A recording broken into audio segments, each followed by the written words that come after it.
দুর্গার বিয়েতে মুখার্জি বাড়িতে নেমে এলো এক কালো ছায়া। হ্যাঁ দর্শক, এমনটাই দেখা যাবে নতুন গল্পে। ভালো লাগলে চ্যানেলটিকে লাইক, কমেন্ট, সাবস্ক্রাইব করে দিতে ভুলবেন না। নতুন গল্পে দেখা যাবে যে বেদ বসু আবারও ফিরে এসেছে জগদ্ধাত্রীর জীবনে। সে জেল থেকে বেরিয়েই দেখা যায় ডিপার্টমেন্টে চলে আসে। স্বয়ম্ভু তাকে চিনতে পারে না। তখনই মনে করিয়ে দেয় অতীতের কথা।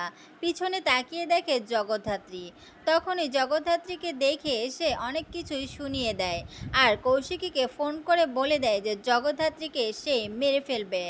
আর জগদ্ধাত্রীর মেয়ে দুর্গার বিয়েতে সে খুব শীঘ্রই আসছে। তাকে সে আইবুড়ো ভাত খাওয়াতে চলে যাবে জগদ্ধাত্রীদের বাড়িতে, এমনটাই জানিয়ে দেয়। কৌশিকী তখন তাকে থ্রেট দিয়ে বলে দেয়, যদি তুমি বেশি বাড়াবাড়ি করো তাহলে আবার যেখান থেকে এসেছো সেখানেই আবার তোমাকে চলে যেতে হবে। এই কথাটা মাথায় রেখো। ওইদিকে সঞ্জিত মুখার্জিকে ছাড়িয়ে আনার জন্য জেলে চলে গেছে উৎসব আর চন্দ্রনাথ মুখার্জি। তারা বলে এসেছে কিভাবে কিভাবে প্ল্যান করে সঞ্জিত ব্যানার্জিকে তারা বের করে নিয়ে আসবে। কিন্তু দুর্গার বিয়ের দিনই দেখা যাবে যে সঞ্জিত ব্যানার্জিকে দিয়ে আবারও জগদ্ধাত্রীকে তারা শ্যুট করাবে। হ্যাঁ দর্শক, এমনটাই দেখা যাবে নতুন গল্পে।